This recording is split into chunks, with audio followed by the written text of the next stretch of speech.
All sides of the aisle. Joining us now to discuss is Congressman Buddy Carter of Georgia. Congressman, always good to see you, and thanks for taking the time. There's certainly a lot to talk about in the Peach State, and I'll get to you on that. But right now, I want to ask you about what we're going to hear from President Biden later. This huge infrastructure bill is being dubbed an infrastructure bill, though critics point out it's anything but that.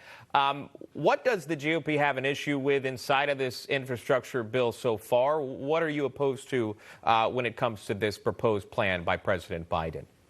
Well, certainly the devil was in the details, and we have to see the details. How is he proposing to pay for this? Are we once again going to saddle our grandchildren and our grandchildren's grandchildren with all of this debt? Or how are we going to pay for it? And another thing that's very important, particularly to me, is define infrastructure. What is infrastructure? I think if you were to ask people what is infrastructure, everybody would agree, yeah, it's bridges and roads. But after that, you get different opinions on what infrastructure is. For me, representing the entire coast of Georgia, harbors are in harbor maintenance and in harbor dredging. All of that is infrastructure. Rural broadband, in my opinion, is infrastructure. So there are going to be some details here that we need to get in place and that we need to understand. But the most important thing is, how exactly are you going to pay for this? What are we going to do? Are we simply going to add more debt as they just did with the $1.9 trillion Pelosi payoff,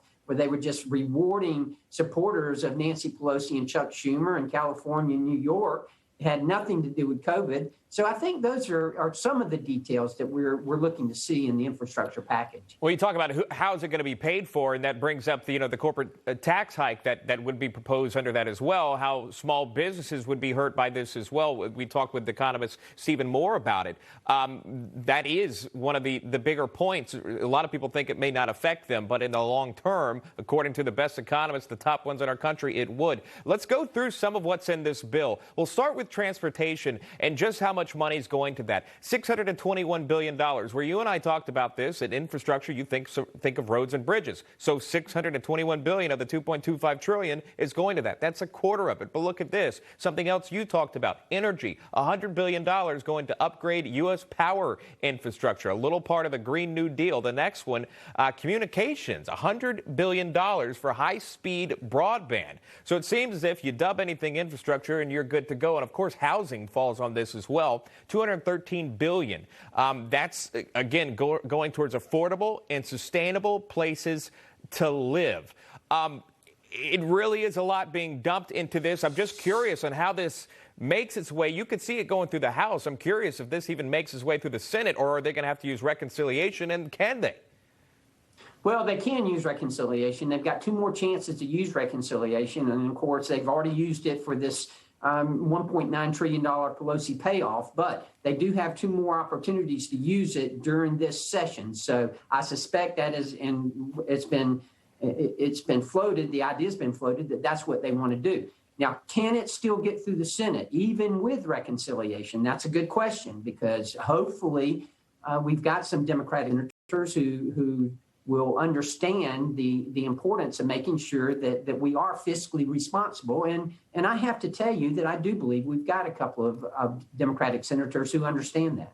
Yeah, absolutely. I think about Senator Manchin has kind of been pushing back on this and some others.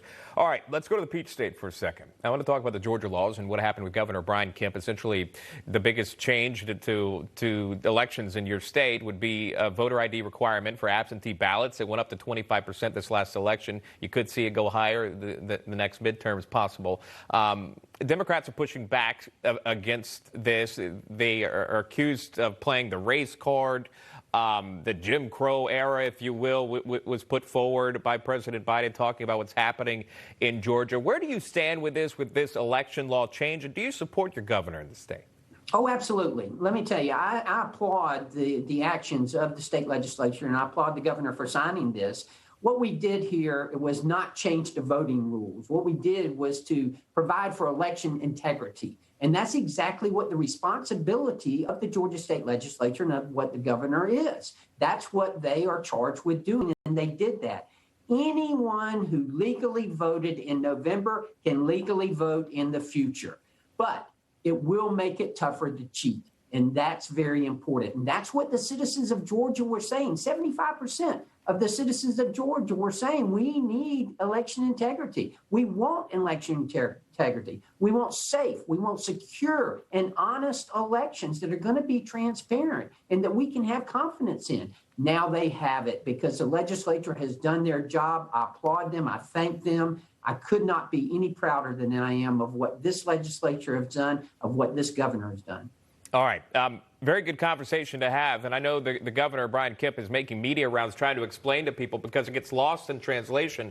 And he's saying, look, just read what's inside of this. We're not changing anything. You can still hand out water. You can still hand out snacks when you're standing in line. It just can't be within 100 feet, 150 feet, because they don't want other campaigns being able to do so and to influence anyone in their vote. It's very interesting, but you've got to read or pay attention. But we've got people like you coming on to explain. Congressman Buddy Carter of Georgia, thanks so much for your time. Thank you. You got it.